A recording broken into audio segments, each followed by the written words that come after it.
You want to go ahead and get it started on kind of like an intro? Sure. Or you want, and I'll kind of pick up halfway through. Yeah, so anyone just joining, we are doing a gear dump on what we would take for a 5-day backpacking spring bear hunt. Obviously, this spring's a little bit different. We have a lot of snow in a lot of places. True. But because of that, the bears are probably not going to be out as much, so you're going to be hunting that kind of transition zone anyways. Might be a little lower elevation this year, but still, this is kind of what we came up with for our kit. What we don't include is, we're going to touch briefly on apparel, but no food and no weapon, right? Correct. No food, no weapon. We'll do those at a later time. If you have questions, go ahead and ask them, and we'll answer them afterwards in a written format. But right now for the display, the presentation, just gear. Yeah. You want to jump into sleep system then? Yeah, so let me go ahead and make a quick mention here. From right now until midnight tonight, Mountain Time, use the code LIVE, L-I-V-E, at gearful.com. On select items, exclusions do apply.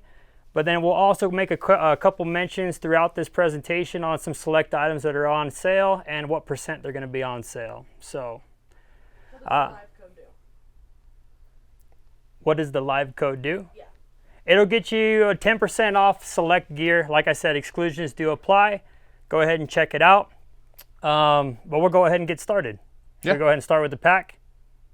Sure. Yeah, go ahead and talk about your pack. So I would use the same pack whether it was a day trip or whether it was going to be like this, a 5-day trip. Traditionally, full authenticity for the last 5 years, I've used the Kafara Woodsman on the duplex light frame. However, this year I'm going to transition to the Stone Glacier 5900. I've had it on my person. This is a medium belt with the Crux frame, weighs in at just over 5 pounds. I've had it on a winter backpacking trip here most recently, and I like the way it rides with about 30 pounds of weight. Bottom line, we're going to see how it does if I'm successful when I get a few more pounds in the back of the pack as well. But just a couple quick highlights. I'm going to run the large accessory pouch off the right side on the waistband. That's going to keep my quick essentials like my Garmin InReach, my headlamp as I take it on and off throughout the day, and the wet wipes. I like to have those tidy and quick access. Yes. And then on the left side, I do run the hydro holster because I'm the type of guy that likes a Nalgene rather than a bladder. So what are you going to be doing on your pack for this year? So I've actually got the new XO K4, the 7000, I think it is. Again, same with you. If I'm doing a day trip or a overnight trip, we got a question. What is it? Oh, a little out of frame here. This guy. This big pack. Oops. I'll set it down for now. But like you're saying, I like the accessory belts. The pouches on the outside, one thing I really appreciate is a water bottle pouch, because I don't like to run a hydro bladder with a hose when it's this time of year. In the morning, if it's freezing out, that'll freeze up and you can't drink. So having a water bottle holder is great. I'm a big fan of pockets, storage on the pack. I think the main version has 2 pockets in the lid, and then there's some options for internal storage as well. So unlike your kit where you've got a lot of different pouches for everything, my layout is going to be more based around the pack itself, using the pockets and internal storage on the bag. All comes down to personal preference. I'm the type of guy that likes the pullouts, so I can take them away from the main pack if I want to. Brady, you look to be the exact opposite. You like that internal, built-in zipper and mesh type organization. Is that safe to assume? For a lot of the smaller stuff, obviously. Okay. One quick shout out I forgot to mention, all orders at gearful.com between now and midnight. You're going to get a free hat. In the notes of your order, if you put gray, brown, or green, we'll know which one to get you. So we're going to throw that in as a freebie. And in addition to that, all orders between 6 and midnight tonight, you're going to be put into a drawing to get a brand new Jetboil flash and a brand new Light Bar Pro headlamp. So just throwing that out there. So we've kind of touched on the pack. If anyone has any questions, ask them at any time. But we'll kind of roll into apparel. Yeah. I'll kind of start from the ground up. Stop me at any time. I started running the Crispy Summits, no insoles, last August. I think I'm going to stay with them until it comes time to maybe test something new. But they're going to come with me this spring. I want to have enough support and enough flex, yet not be too heavy in the steep inclines and the steep descents. For my socks, I'm gonna run a Darn Tough. This is a Hunter boot sock, lightweight with cushion, not heavy cushion. That's just my personal preference. And for 5 days, I would just take, and I am just gonna take just one pair. Coming up from the boots, I'll touch on the gaiters later. I am gonna wear the Stone Glacier de Havilland light pants. These are them that I have on right now. This is their tarmac color. I love these pants. There's no hiding that. There's a YouTube video on that on the Gearful channel as well, a full 6-month review. I do run the Marsupial web belt in my day-to-day life as well as up on in the mountains. For my base layer, I'll run the Stone Glacier. All this is personal gear. It's used, you can tell. It's a little haggard in comparison to like being brand new out of the package, but I will run the Stone Glacier Chinook Crew long sleeve. Merino. I'm a fan of merino and more times than running a synthetic on my base layer. It's just a personal preference. I'm the kind of guy that can get a little stinky as the days go on, and I do like the odor mitigation that merino does offer. So that'll be my base layer. That'll be on me all the time. I'm only bringing one.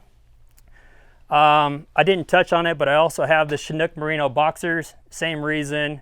They're moisture wicking. They're relatively quick drying for being a merino, and the odor control is good to go. Those boxers are nice. They are nice. Yeah, I do like the positive, you know, the waistband is worth noting on the Stone Glacier Chinook merino boxers.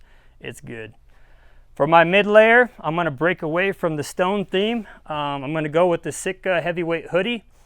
It's a synthetic. It's a 93.7 polyester to elastane blend.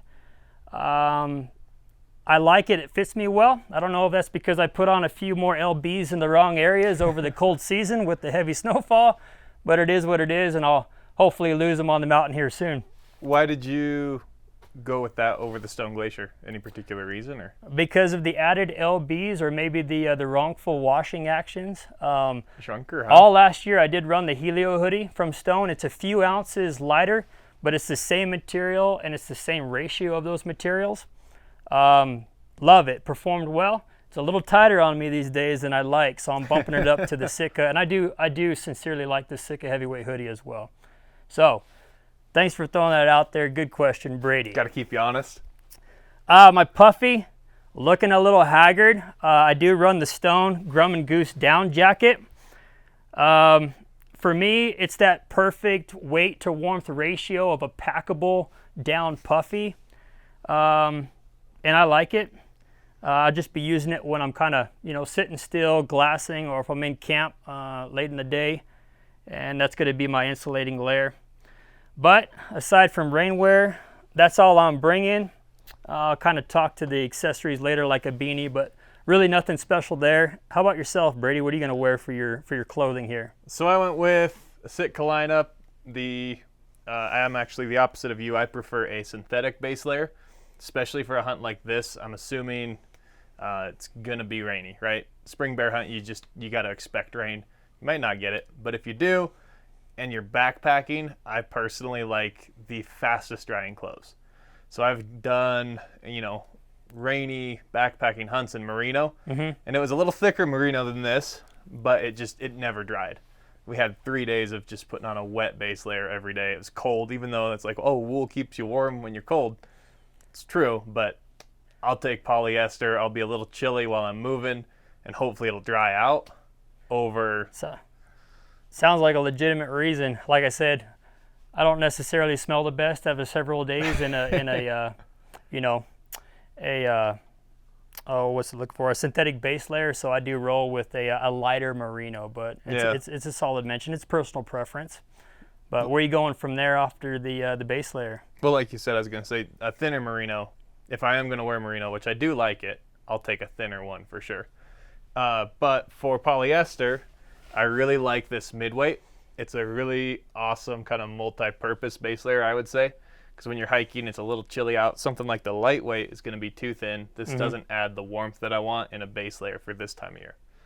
Midweight ambient hoodie is just a really awesome mid-layer option from Sitka. It breathes really well. I've been super impressed with this piece. So in terms of warmth when you're sitting, breathability when you're hiking, that's great. And then I've got hiding behind here the Kelvin Aerolite. I would normally want like a more lofty down jacket, but I was going to try going with the Aerolite this time. And normally I would pair that with a soft shell like the Jetstream, but since it's a backpacking hunt, I'm probably going to take the rain shell over top of that. To give some type of a windbreaker. Yeah, some sort of windbreak. Gotcha. Pants, go with the Timberline. You run a little hotter on your legs than I do. I appreciate the added warmth from the knee pads and the reinforcements there. Gotcha. And then, yeah, rain pants as well. So basically, bottom line, all solid products. Just comes down to personal preference and how you are. Yeah. You want to go ahead and lead us into maybe shelter? Or do you want to roll with the day kit first and then come into the overnight kit? Let's roll with shelter first. Okay, I did cut you off. I apologize. You didn't speak to the Hanwogs, did you? No, you're good. These are the Hanwag Alverstones. I've had them for 2 years now, and I can honestly say this is my favorite pair of boots, especially for an all-around boot. They're not incredibly waterproof, but they're definitely adequate. And I don't know. I feel like the breathability, the lightweight, the stiffness of it is just right for me. And the way that they fit my foot is perfect. So I'm a big proponent of get a boot that fits you, not a boot that everyone says is great. True. And this is definitely a boot that fits my foot. So True. Huge fan of that. Moving on to sleep system. I've got my sleeping bag kind of tight in the stuff sack here. Obviously don't store it like that. Just did that for the purpose of this video. But I am a colder sleeper. So I'm going with the Stone Glacier Chilkoot Zero. Then I'm also going to have the Xped R-Value 8 down mat, the winter down mat. So you're going with a colder climate sleep mat, huh? For sure. Okay. Just because if it is wet, you get in with wet base layers on a backpack hunt, you don't have an opportunity to warm up. Gotcha. Especially if you're glassing near camp and your hike back to camp is short. I'll take a little extra weight, a little extra size for a warm sleeping bag and a warm sleeping pad. That being said, this is the medium size. I think in the near future, I'm probably going to buy the large. Well, you're what, 6'1"? Yeah. Just is it because of your height or is it because of any other kind of variable? Height mostly. Gotcha. That pad actually keeps me really nicely nested. It's got the longitudinal tubes. Yeah, for the baffling. Yeah. Which keeps you from rolling out of it too, rather than having the horizontal baffling on some of the sleep mats. So that's a solid mention too. Yeah, definitely. Huge fan of that sleep mat, by the way. But so my sleep system, I'm going to be more willing to get a little chilly at night. I'm willing to accept the fact that it's mid to late spring, and I'm in high hopes of every day thereafter it's going to warm up just a little bit, both the daytime high and the overnight low. You realize we just got a foot of snow like 2 days I ago, know. right? Cedar City, Utah, just 2-3 days ago, no joke, 10-12 inches of snow, depending upon where you are in the valley. So good mention. I'm still going to roll this way. Be bold. Be bold, start cold. I'm going to save on a few ounces. My sleep system, I put this in this 8-liter Sea to Summit, what do they call this? The EVAC ultra lightweight compression sack. Look at that size difference, man. Yeah, well the difference here is this is the Chilkoot 15 to his Chilkoot 0, and the fact that this is also a compressible, waterproof stuff sack. So I'm going to run the Stone Glacier Chilkoot 15. In all honesty, it's a new bag to me this year. For the last 4 years, I've ran a competitor's sleep system on the synthetic side at a lower rating, and I just don't want to accept the added, the lack of packability that it's going to offer me and the added weight in carrying it. So I'm going to roll with this based on your recommendation of the Chilkoot 0, having slept in it for 70 nights. So I'm looking forward to that. And like I said, if you're looking for a solid way to keep that, your sleeping bag in your pack, I mean, this is pretty rock solid. You're going to be able to compress it down tightly as you want, and you're also going to be able to keep it waterproof and protected from moisture. So I think I got to get me one of those. That's going to be my sleeping pad. For a sleep mat, I'm going to go ahead and go with the Xped SynMat HL. It's a medium wide. I could probably get away with the medium, but I'm going to accept a few more ounces just to get a little bit more space off of my shoulders. Not that I'm broad-shouldered or anything, but I just want a little bit. I don't want to roll off to the edge where it collapses the edge, and then I feel like I'm on a slant. So yeah, one thing to note too. That's I think the 3.5 R value. Actually, This one here is a hair under 3. We're probably splitting hairs, but yeah, this one is 2 and some change on the R value. Nowhere near where you're going with the down mat. So No, but they do, speaking to the wide, they insulate those mats. They don't insulate the outside edges, which I think is smart because you don't, right, that's just holding you up. You don't necessarily need your insulation there. But having the wider mat, if you're a wider person, that's a great move because it'll also keep you warmer. True. One thing I liked about the X-Beds, and a quick shout out, a lot of the X-Bed products are on sale at gearful.com for up to 25% off, so check them out. The X-Beds, I think they're pretty good on packability and weight. I don't think they add any additional ounces that you don't need to have, and they do come with what they call a pump sack. Basically what that is a means of inflating your sleep mat without having to blow physically and adding moisture within your sleep mat. And especially when operating at those higher elevations where you don't want to be blowing endlessly and essentially getting dizzy and a headache and such. So I do like that. That's going to be my sleep mat for this year. So far on the weight, this right here with bag is going to be 2 pounds, 6 ounces. And my sleep mat's going to be, I think this is 18 ounces. So what's that, 1 pound and 2? I'm going to check my and then actually. Brady didn't mention a pillow. I'm going to bring a pillow. I've been using this for the last year. Nothing special. It's just the Sea to Summit Arrows premium pillow. So for me, that's worth bringing. I am bringing a pillow. Actually, I forgot about that. Oh, all right. Is it out here on the table? Yeah. Okay. Outdoor Vitals guy. Tiny little thing, but oh my gosh, what a joke. The beauty, the beauty of going live. All right, here we go. Can I help you out? Hold that, would you? I would gladly hold that. Thanks, buddy. Yeah, little Outdoor Vitals pillow. It's super packable, and I like a pillow that gives a nice cradle, and it's something I appreciate about this one is it has like a kidney bean shape, so it butts up nicely to the sleeping pad when it's rounded. That's really cool. Versus a square pillow with a mummy sleeping bag. Right. You're gonna have that gap. That's a good mention.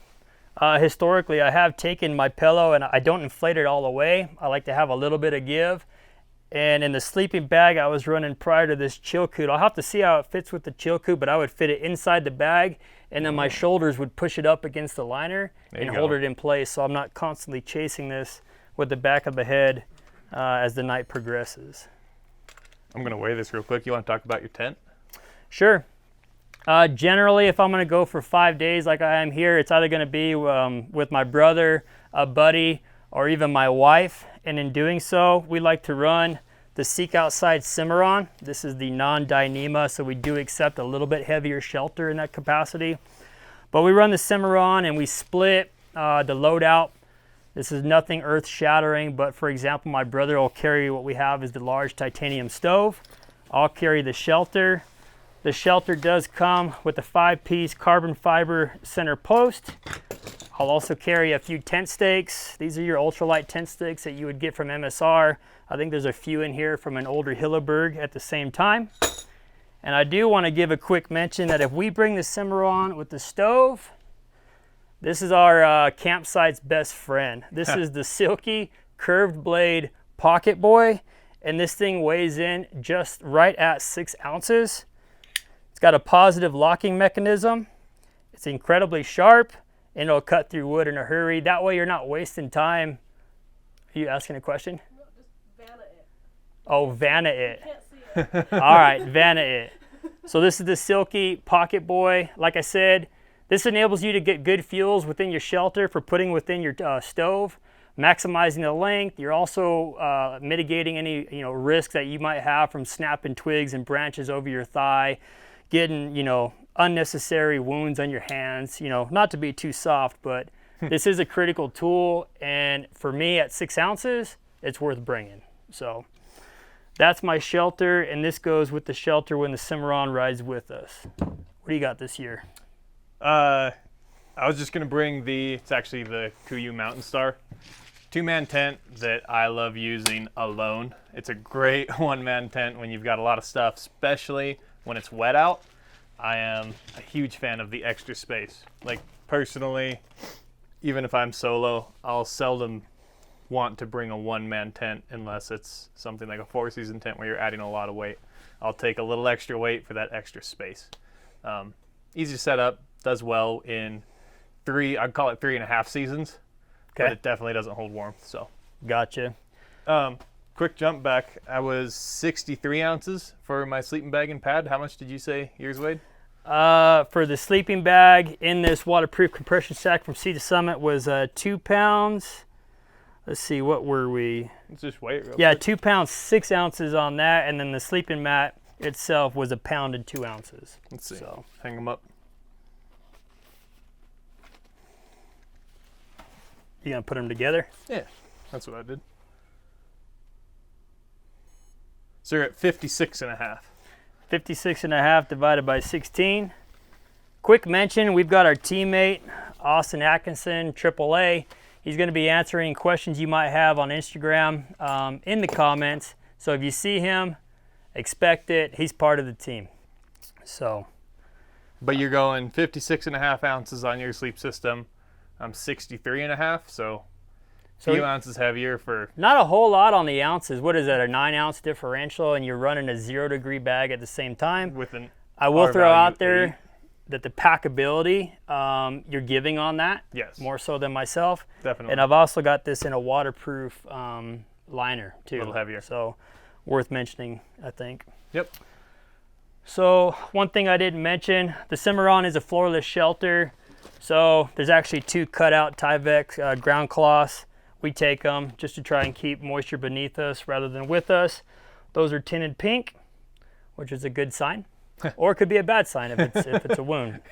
But where do you want to go from here? We've talked about sleep systems and shelters. Mm-hmm. We're gone apparel. I'd like to run into water storage.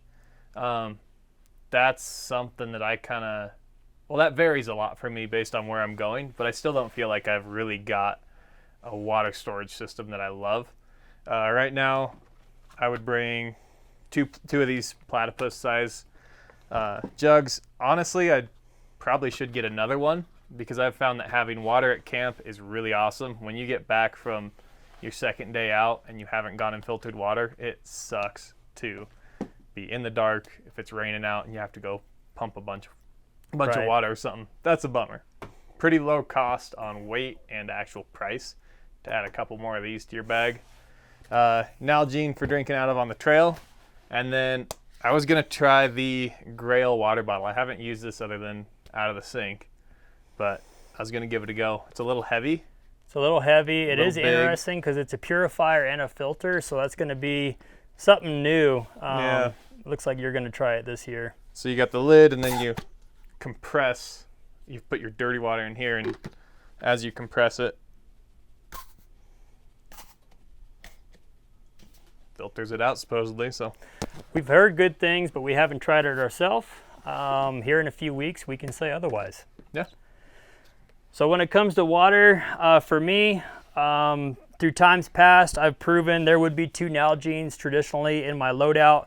The other one is not here, but it will be with me. I've come to find that in most physically demanding days on the mountain, 2 Nalgenes will more than suffice for my needs. And I do run it with the Human Gear lid.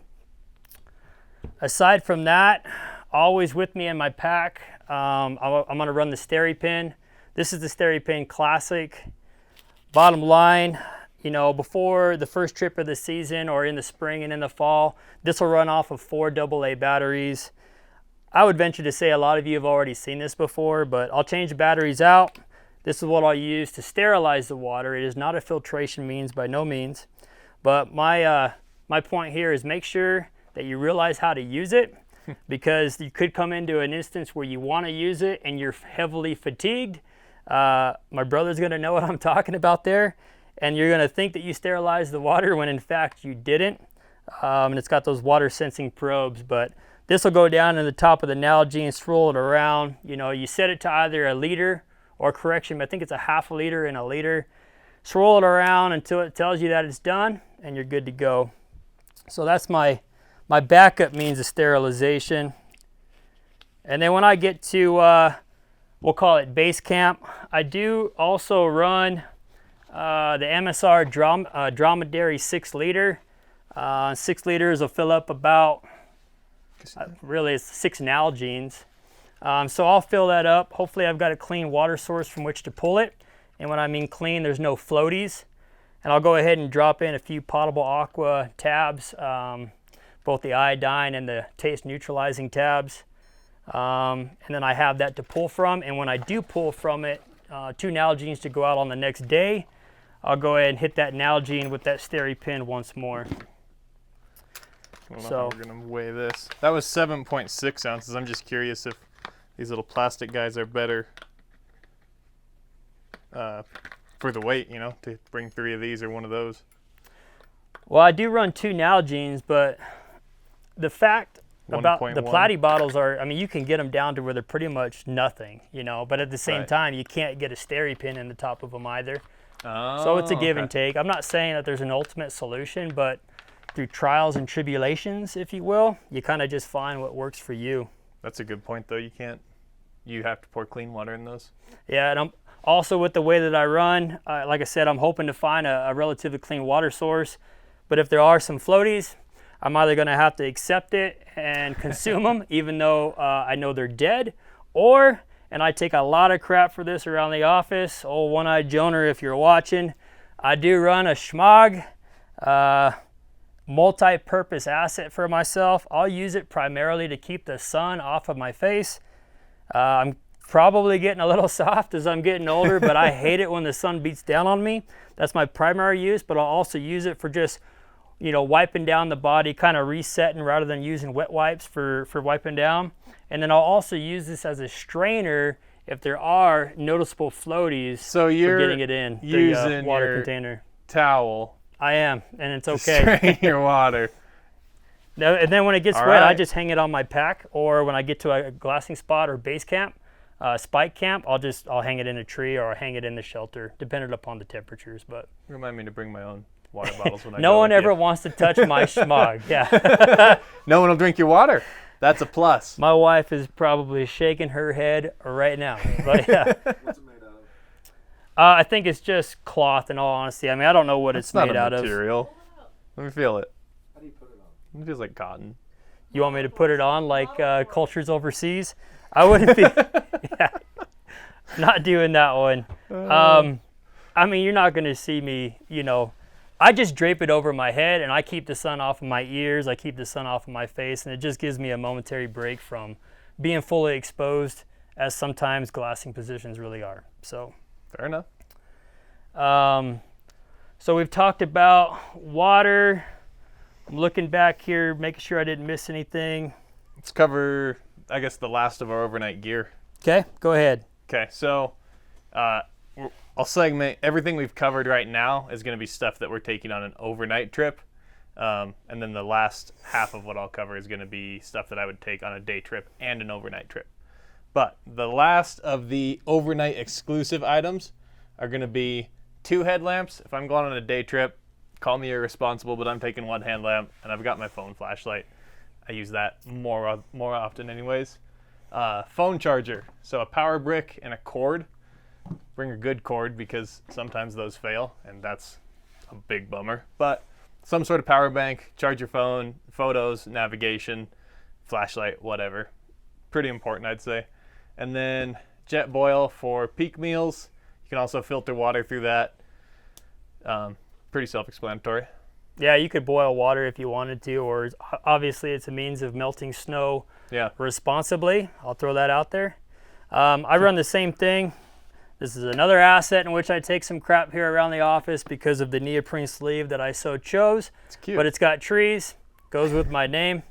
Anyway, there's nothing new to the Flash. It's been around for a lot of years now. How many years, I don't quite know, but this one here is 6 years old. It's got plenty of fuel for 5 days, you know, with the standard small canister. I really only boil water once per day, and that's with my evening, you know, dehydrated meal, freeze-dried meal, if you will. And then obviously I've got the titanium ultra long, extra long spoon. Really don't matter the brand. This one here happens to be Sea to Summit. But aside from being a little large for packability, it's been with me for a lot of trips. I will and- throw out. Oh, go ahead. No, I was just gonna say if it ain't broke, it's not necessarily any reason to fix it. So True. I keep it around. I am definitely the type of person to have 2, maybe 3 peak meals in a day for working hard. 1 canister is enough for 5 days, but if I'm going on to like 6 or 7 days, I'm going to definitely be bringing 2 of those canisters. But I always buy a new one every time before I go out, no matter how full it sounds. Yeah. Just get a new canister. They're like $10.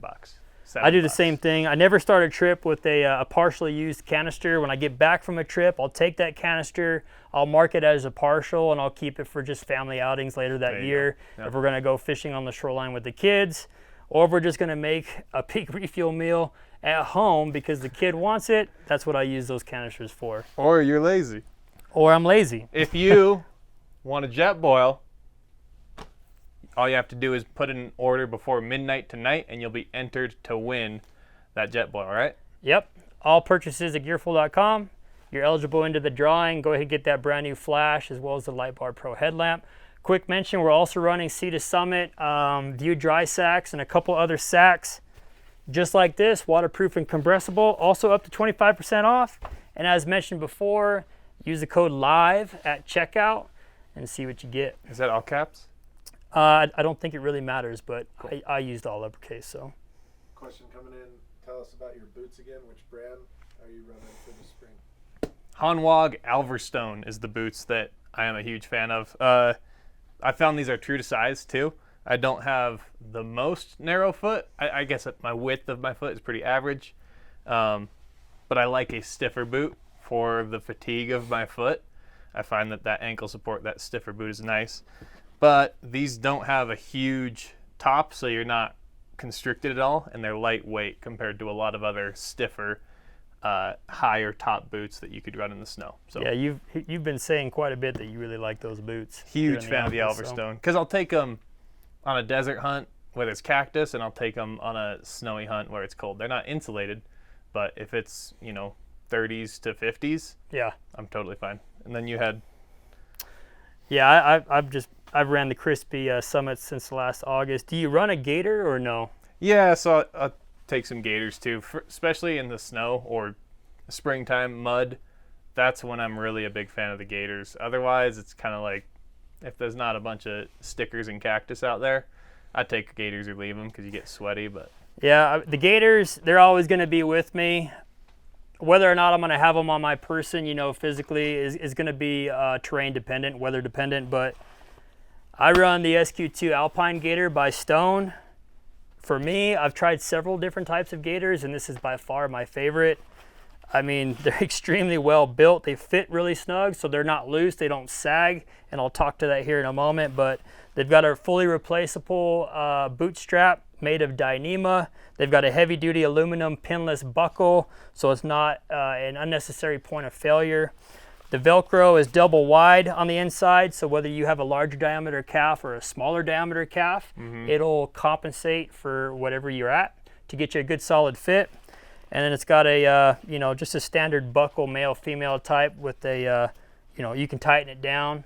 And I mean, they do well. I mean, they hold up to abrasion very well, and they're by far my favorite. So that's the Gator I run there. I've heard a lot of good things about those gaiters too. I see no reason for me personally to look anywhere else, in all honesty. Sure. So, well, we can kind of move into the pullouts if you want. Yeah, let's do it. You want to lead the way with your med kit, maybe? Yeah, we could jump into first aid. This was a big topic of conversation before this video. Obviously, everything else is pretty, opinionated. Take it, leave it, whatever, you'll be fine. First aid is one of those things where you should have a good first aid kit, right? And as we were going into this video, we were kind of unsure because we both looked at our kits and we were like, is it that good? Do we want to be telling people that this is what you should bring? So we decided instead to just talk about what we've been bringing and then kind of compare, and definitely want to do more research on what I should be bringing, because first aid's a tough one. You don't need it till you need it, and you don't think True. about it. And it's one of those things where you can just get excessively too heavy. So, What's first in there, Brady? Someone put something funny in there? Brady, what was that? Nope. Go girl. Don't take life sitting down. Brady, you're going to have to elaborate on that I'm not taking it sitting one. down. Don't you worry. Anyways, number 1, bring a tourniquet. My gosh. I'm going to add something to the tourniquet. A tourniquet in a wrapper is only so useful when it comes to the time in which it needs to be used. So a tourniquet should be out of its wrapping. It should be well versed in its usage, and it's just something to keep in mind. So That's a great point. if you're bleeding excessively, and we'll just leave it at that, you're going to want to know what it is. One positive note for Brady in comparison to me is that his pull-out with his med kit is colored red. Yeah. So if he's running with That's a buddy right. in the mountain, it's easy to say, hey, go get my red pull-out, and that guy is going to know exactly what he's looking for. So that's a good mention. That's one area in which I'm personally lacking. So, tourniquet, know how to use it. Even though it was in the package, I did pull this out and figure it out. It's good that you have it, because you're going to see here shortly that I don't. Yes. All right, I'm doing all right. I got some Ace bandage in here. I've got fire starter. So this is first aid / survival. Fire starter, winter blend, always, because when do you need to start a fire? When it's warm. That's a good point. A whole roll of E-tape. I've found through multiple injuries that E-tape is kind of my favorite in terms of it's got a little elasticity, sticks to skin well, but it's not going to tear you up when you take it off if you have it like next to a cut. Unlike duct tape, where it might pull that cut open, E-tape, you can be a little more gentle. Gotcha. It's also great for general survival purposes. We've got a little bit of gauze. That keep in the packaging to keep it clean. Right. A thing of duct tape wrapped around a paper towel. Just enough. It's heavy, so I try not to take too much. Right. Got some isopropyl wipes. I've got, this is a good one. So this is a spare patch kit. This is actually from Apparel waders that I had. But having some sort of patch kit for a sleeping bag, for a tent, a shelter. It's just got some goo and a waterproof patch. That could be key. Also, if your sleeping pad has a hole in it and you lost your sleeping pad patch kit, having a spare to blow up your pad to sleep warm that night is a big deal. True. And then I have, let's see, hemostatic gauze. Stop you from bleeding, supposedly. And then a chest seal. So if you get a puncture wound in your lungs, you'll be all right, hopefully. And then a little bit of cordage and a lighter. Oh, and some spare blades. Hey, that's a smart move, right? As long as it's in secure packaging. Good yes. Havalon blade that if you need to do some surgical maneuvers and you've already cut open your animal and your blades are all toast, you've got a couple spares that are clean. On this 5-day backcountry trip coming up, I won't be with Brady. But there may be an instance in which I wish I was. There you go. So is there anything else you wanted to add to your first aid, or should I kind of roll into mine? No, you can jump into yours. I'll put all this back. All right, here we go. So this here is a Kafaru small pullout. It's just your nylon ripstop type. This one here, this first aid kit weighs in at 8 ounces. I don't run a tourniquet. A med kit is ever evolving for any individual person. I've kind of built mine a little bit further in recent months, and we'll go ahead and dive in there. Go ahead and throw these gators off to the side. Here's those hats. Every order between now and midnight, you'll get a free hat. Just making the notes if you want gray, brown, or green, and we'll get that coming your way. So in my first aid kit, we've recently partnered with MyMedic, and we're excited to offer their products. And learn more. And learn more. It's very well-rounded. Kind of old school versus new school. You get your old Band-Aids, they work, you know, throw a couple in there in a couple different sizes, but they've got these new Band-Aids, and forgive me, but I don't recall what their name is, but they're pliable. So if you wrap them around a knuckle, you're not going to feel that restriction in movement like you would with an old school traditional Band-Aid. And they're also infused with aloe vera. So if you like that thing, You have gone soft. I'm getting soft in my older years, maybe so. In addition to that, I've got some basic triple antibiotic ointment.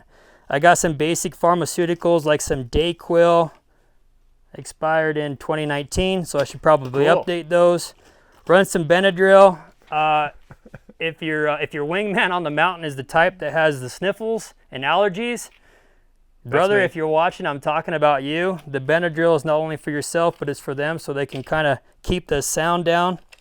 I do run a light, strong set of tweezers in my first Ooh. aid kit. And with tweezers, you know, you want to get something that's sharp. It's not dull on the tip, so if you really want to use it, you can. Whether it be a splinter, whether it be cactus, you know, Something insects, you inside a name wound it. even. So I do run the tweezers. I run some basic pain relievers. This is stuff you can get just about anywhere, nothing special. Some Dayquil. Nitrile gloves, I do run it in the first aid kit just to try and keep, you know, wounds from getting contaminated. Some Pepto-Bismol.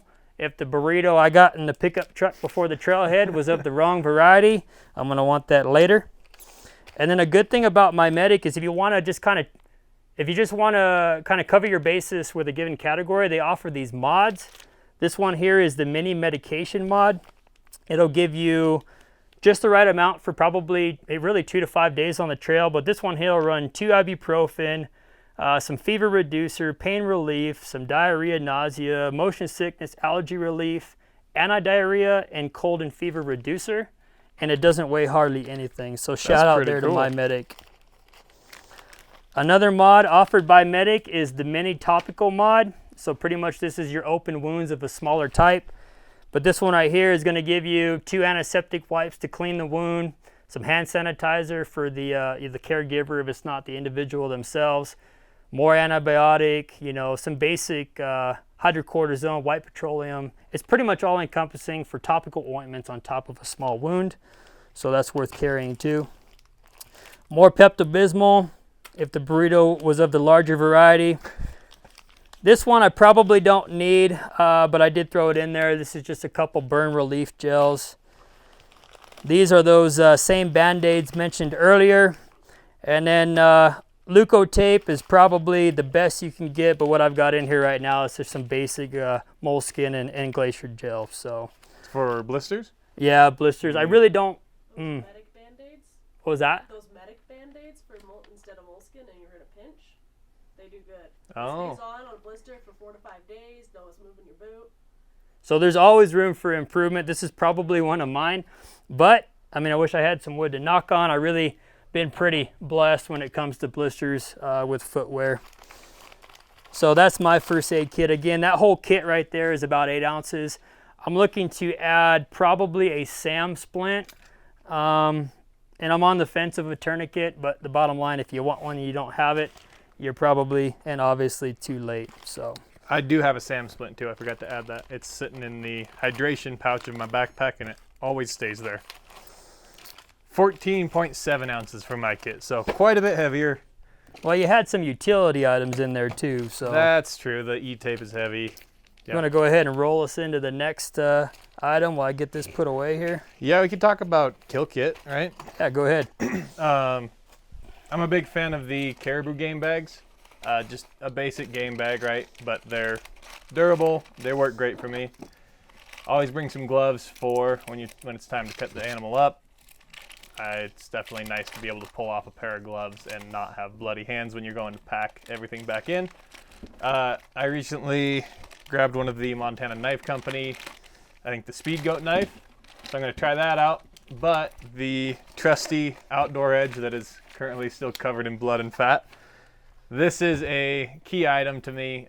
This over a Havalon, having the support of that, the full length support is really nice. Now the downside is you've got this thick blade at the top. So I like having the fixed blade knife. I also like having a thinner knife like that, as well as this as a knife to cut the hide. Use that to cut the meat. Just kind of tear up these blades a little more, but you don't break blades like you do on a Havalon. And you always keep your knives right next to your Go Girl, right? Well, you know, I guess. Normally this guy I try to keep a little more hidden, but You know, I don't know who put that in his med kit, but it's probably going to set a precedent that guy's probably going to regret. Am I wrong? that was funny. But Probably. oh, survival. We should talk about in reach though. When we're Okay. talking about first aid, I would say having it in reach, making sure it's charged, you've got your data plan all in order before you leave. This can be as important as a first aid kit, right? Like, True. There's some things that you just can't fix with a first aid kit.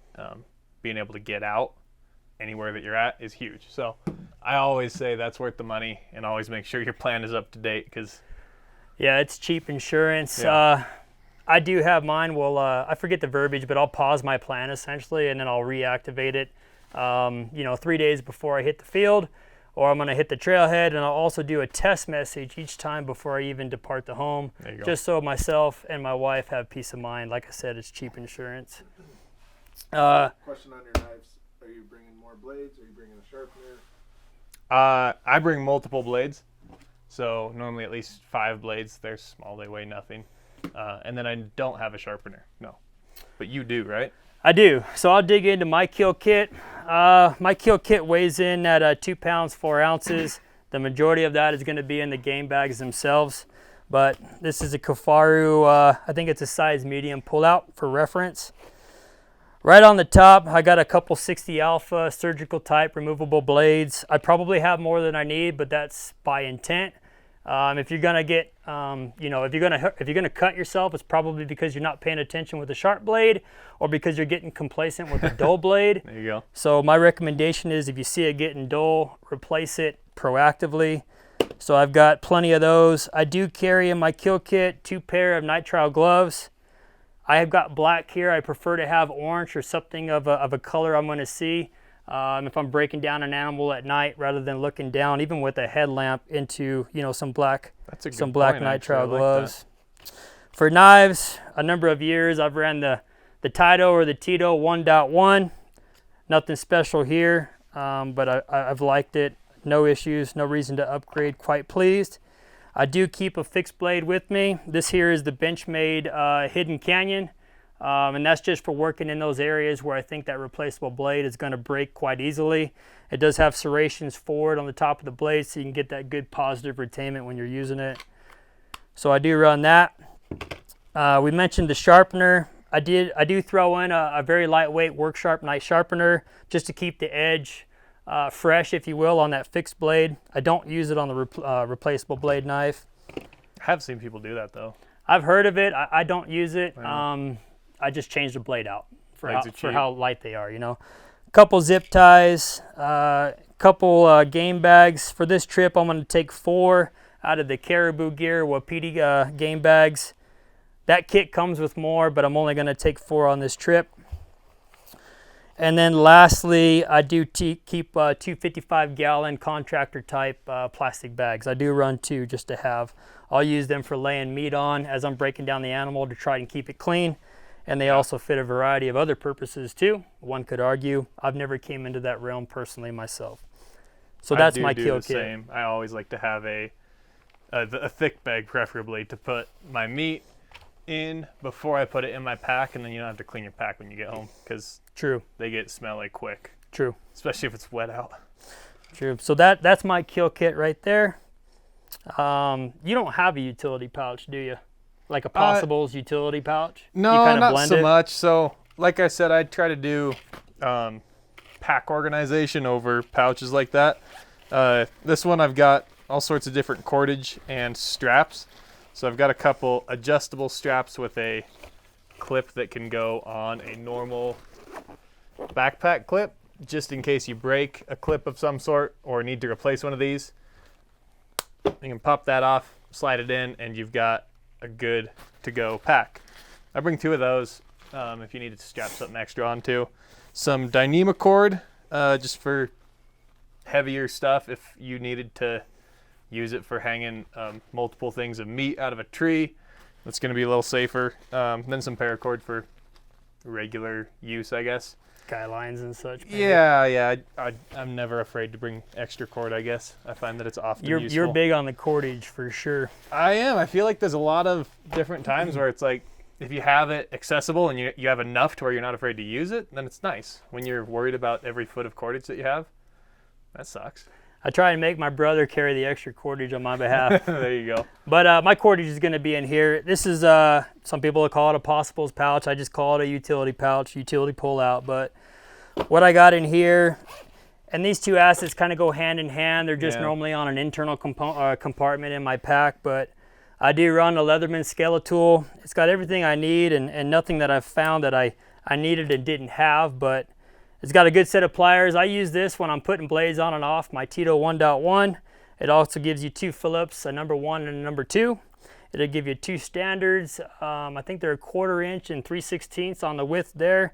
And it's also got a tertiary fixed blade knife as well. If I've got to use that, I probably lost a knife. Eric Woolsey or Shane Nelson, if you're looking, you know why. But in this Possibles utility pouch, I don't carry 550 cord. I think it just takes up too much space. It's heavier. I do run, I think this is a 3/32 on the thickness, but tensile strength is 275 pounds. And this right here is 50 feet. So I do take that primarily for guy lines on my shelter or guy lines on my tarp. If I need shade or protection from, the rainfall in the day, that's what I use that for. I do also, because it's pretty lightweight, if it's several days being gone, I'll take a small roll of this. This has a tensile strength of about 100 pounds. And I'll just get a new reel every now and then just to make sure I always have adequate length of that smaller diameter cordage. That's almost strictly guy lines. This is a utility / hygiene. When I hit the trail, I'll go ahead and put on the scentless deodorant. That's all I'm gonna have at that time. And my hygiene kit that I bring with me is no more than a toothbrush that's capable of being broken down, some sunblock, not the best variety, it's a little bit greasy, but like I said, I like to be protected from the sun to some extent. And I do take some chapstick. In addition, these are my potable water, Aqua Mirror type iodine and neutralizer tabs. I keep a couple extra AAAs. I won't bring any extra AA's because they're kind of restricted to the SteriPen, and I'm diligent on changing those out to make sure they're fresh. But I do carry some extra AAAs for use only in my headlamps. I have yet to upgrade to a rechargeable type. My lens pen is in here. I also keep a small roll of tenacious tape, whether I need to patch the puffy because I ran across some brush or a stick, or whether it's my my sleeping bag, you name it. So a little bit of tenacious tape. I take a new lighter. When I hit that gas station for that burrito on the way to the trailhead, I'll often throw in a new lighter as well. Make sure I've got adequate fuel. And then I've got a small patch kit specific for the sleep mask system, should I need it. Lastly, for the utilities, as my fail-safe, I do run the Lightning Strike Fire Starter Mini. This thing is bulletproof in my opinion. It comes with their proprietary tinder. It's not as good as trioxane, but trioxane is pretty expensive to be running continuously. But this tinder is rock solid, and there's enough in the body here to start about 10 fires, depending upon how diligent you are in the tinder you're using, whether you're using too much or just using it too freely. But the main point of this fire starter is the fact that it's a unique design to where you strike your ferro rod with your striker and it puts a concentrated spark at the end of the barrel rather than allowing your spark to just kind of spread unexpectedly and unknowingly. So Yeah. I do run that as my fail-safe fire starter. So basically that's my utility pouch. I want to get one of those too. I bring 3 lighters, one in the first aid / survival kit, and then I bring 2 just kicking around, but I think I'd like to trade 2 lighters for one of those. That'd be a good move. I actually bring a lighter, a Leatherman, and normally my outdoor edge knife in my side pouch on my bino harness. That way I've got a knife that's easy to use, Leatherman with pliers. I find that useful multiple times. If you are going somewhere with cactus, bring pliers every time. I'd say non-negotiable because you'll regret it. It's a tool that's worth bringing. Yeah. I mean, like I said, I use my pliers predominantly for changing out replaceable blades because usually I'm fatigued at that time, and sometimes I'm not paying attention as I should. So I have kind of made it a habit to defaulting to using the pliers. Sure. 2 cents. Fire starter outside of my survival kit, something that I can use just kind of quickly without getting to the survival. Ear protection. I think you had some there too. I forget that pretty easily, but if you're on a gun hunt, it's nice to have some earplugs that you can throw in. Yeah, I do bring this as my primary, and I also carry some foamies in my bino harness, but I think we'll kind of maybe speed it up here a little bit. Quick mention here is if you go to gearful.com and use the code LIVE at checkout, you'll save some money there on select gear. Exclusions do apply. All purchases between now and midnight are eligible for a drawing to receive that Jetboil flash with the Lightbar Pro headlamp. Every order does get a free hat, so that'll be coming your way. Let us know the color that you'd like in the notes of your order. And then check out the website for some sales that are going on there aside from that promo code as well. So I'm going to kind of just run through my corner for some loose items. I know that you don't have trekking poles. I think that's because camera guy by primary trade, right? Yeah. So... And I mean, it's all personal preference, right? And then honestly, if you got two, you could always share one with a buddy too. But for all of last season, I did run the Lucky Black Series FX Carbon. No issues. I do like the fact that they break down to a shorter height. I think this is about 14 inches. Don't quote me on that. But I like the fact that the packability is improved there. No issues. I do run the old school Garmin InReach Explorer. I like it because I can use it itself without my phone to generate a message and to send a message, so that if my phone were to become cracked up against a boulder, or if I dropped it in some water, I'm not limited in generating and sending a text message for some help there. So I do run that.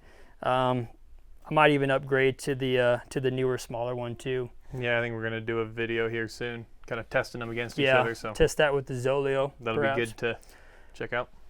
Just a run-of-the-mill beanie. Teammate AAA himself, the Anchor Power Pack. This is new to me. I kind of don't really run one traditionally, and I don't really use electronics that often. You know, I mean, I'll use my Onyx maps on my smartphone kind of sparingly. I'm definitely disciplined, but now I'll be able to use it more freely. And in addition to that power bank, I'm going to bring two cords, one cord dedicated to the Garmin, and obviously one cord dedicated to my iPhone. But a good mention you were saying is make sure you get quality cords. Yeah. I think I've just got a few gas station cords, but we'll see how they hold up. I do bring two headlamps. For my secondary, I mean, it could be smaller. These are your run-of-the-mill Petzl. These here are Black Diamonds, but they're your 300 to 350 lumen type headlamp that run off of a couple AAAs, so nothing special there, but I mean, they're proven. They've held up, no issues. Brady, I'm going to give you a moment to talk about what you want to so badly, aside from a poncho. Right. I do run a butt pad, Right. just an old Thermarest that's broke down, but I bring it multi-purpose. But let me see that here. Come on. Come on. This? Brady's pretty big on his butt pad. What do you want to sit on? You want to sit on that? Or do you want to sit on that? Huh? You got like 1.25 inches. Anyways, especially when it's cold out, spring bear hunt, you're going to be probably sitting in the mud, possibly sitting in snow. I'm telling you, man, like this is as important for staying warm as a down coat, I would say, because if you have as nice a coat as you can get and you sit your butt in the snow, you're going to get cold. This, no problem. You're dry, you're warm, you get up, you're still dry, ready to go. No, Huge fan of the butt pad. It's kind of hard to argue that. Oh, and little clips so you can take it on and off. This is just like a $10, I think it's like a construction knee pad. Available at your local Amazon. Home Depot. Yeah, there you go. For the sake of time, for the last couple years, I have brought the Outdoor Research just down mittens. I've found that I rarely use them, but when I want to use them, I've got them, and the weight is minimal at best, so I throw them in and they're highly packable. I do have a Kifaru Rainfly because traditionally I ran a Kifaru pack, but that's just, rain protection for the pack itself. I'll have to check and make sure that'll slide over the Sky 5900, but I'm sure it will. Yeah. Let's talk about the bino harnesses just to kind of anchor that down. But Sure. I run the Marsupial enclosed bino harness. This is the small one here. I should probably upgrade to the medium, and I'll show you why. But I love it. I see no reason to update or upgrade, if you will, to a different bino harness because this one's rock solid. Yeah. So on the inside, this is the magnet type. These are the Razor UHD 10x42s. That's what I run. I'm not a big dude, so the bigger binos I have on the front, it's almost like I'm overpowered. So I run the Razor UHD 10x42s. On the front, all I keep there is another Bic lighter. Like I said, full fuel, new at the gas station. I also have a spare battery for my rangefinder. Off to the side is my Vortex Ranger 1300, so nothing special there, no ballistic capability, but there is angle compensating. I'll run some dead downwind, just your traditional wind checker. On the back is where I keep my license tags, my ID, any legal stuff will go on the back with me. It's always on my person. If I leave my pack to advance on the stock, I want to make sure I have this with me, and that's why I do it that way. I am a huge fan of Marsupial's accessory pouch that they have, basically because I like the symmetry it provides, but if I'm on an archery hunt, that's where I keep my Carter Wise Choice release. It fits in there nicely. I always know where it's at. And then if I'm running with a rifle in my hand, I'll keep my extra rounds there and my backup ballistic dope card as well. I like it. I'm a huge fan. I would definitely recommend adding that to anyone's bino harness. So what do you got on your side? I prefer the UHD, the 12s, 12x50s. And that does lead me to mention I wouldn't bring a spotting scope on this hunt just because it is a spring bear. Personally, I'm not trying to find the biggest bear on the mountain, and I don't need to be judging animals. From my experience, at least with bears, it's like if you have to ask if it's a big bear, it's probably not. And if it is a big bear, you know it's a big bear, and you can go after it. So 12s are adequate, in my opinion. Pretty similar in terms of organization. Tags in this back pocket for sure. Rangefinder pouch is awesome. And then one last thing, I decided to throw in the camera there for kill photos, for photos of the hunt. Oftentimes I'll just use my phone if I'm hunting for myself, but it is nice sometimes to bring a camera, get some actual quality photos, because when that light gets low, there's just no substitute for a real camera. You know, I don't care how good your phone is, it's not going to get a great night shot for a kill photo compared to a proper camera. Or you could be a guy like me and I have no idea how to use it. So I wouldn't bring it, you know. Yeah. But for you and your skills, I mean, it's definitely worth bringing. Yeah, it's worth it. It's fun. I'm kind of looking through. There's only a few more items, really, but the Sea Ray ST124 tripod with the VA5 head, I'll use that in conjunction with the Asiak Equipment Bino clamp with my binos. Not running a spotter. I'm pretty decent at making friends with guys who have better glass than me and a better eye or eyes, so I'm going to use that to my advantage. Lastly, for me, all I've got to speak to is my rain gear. I keep this in the Kafaru large pullout here. Any pullout that'll fit it is going to do, but for the last couple of years, I've ran actually the Kuiu, I think it's the Chugach or Chugach. Chugach, come on. Chugach, forgive me. Lower 48. Rain gear, true, lower 48. I've got the top and bottom. They're a packable type rain gear, and they're good. This year I might change just because we can't offer Kuiu. I do want to be able to speak to our rain gear wisely with customers, so I'll probably run the Sitka Dew Point setup or maybe the Stone M5. Yeah. So. Yeah, tripod, one thing I will mention, big fan of this little homemade remedy that I found for bino attachment. I chopped off the bottom of a Vortex post that had threads in it, and then put the plate directly into the bottom here.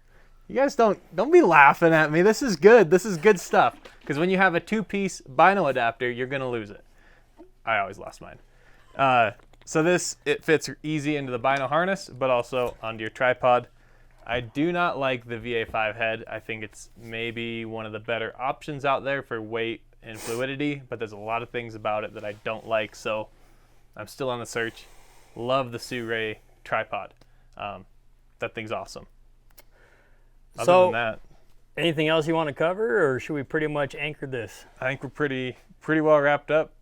All right, so we ran through our kit, our setup for a 5-day backcountry hunt. This is going to be applicable to spring bear, but in all reality, it's the same thing for an August or a September archery hunt too, so keep that in mind. Like I said, use the promo code LIVE at gearful.com from now until midnight. Save a little bit of money on select gear with some exclusions that apply. We've got Exped Sea to Summit on sale already. And then lastly, well, two things. Right now, if you buy a Baku e-bike, you're going to get a free trailer. There's 3 you can choose from, and you're going to get free shipping. But buy a Baku e-bike and get a free trailer. Let us know which one you want.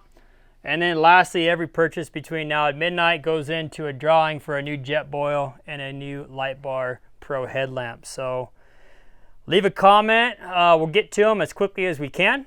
And we thank you for watching, and we hope you enjoyed it. Thank you very much. Yeah, thanks for tuning in, guys.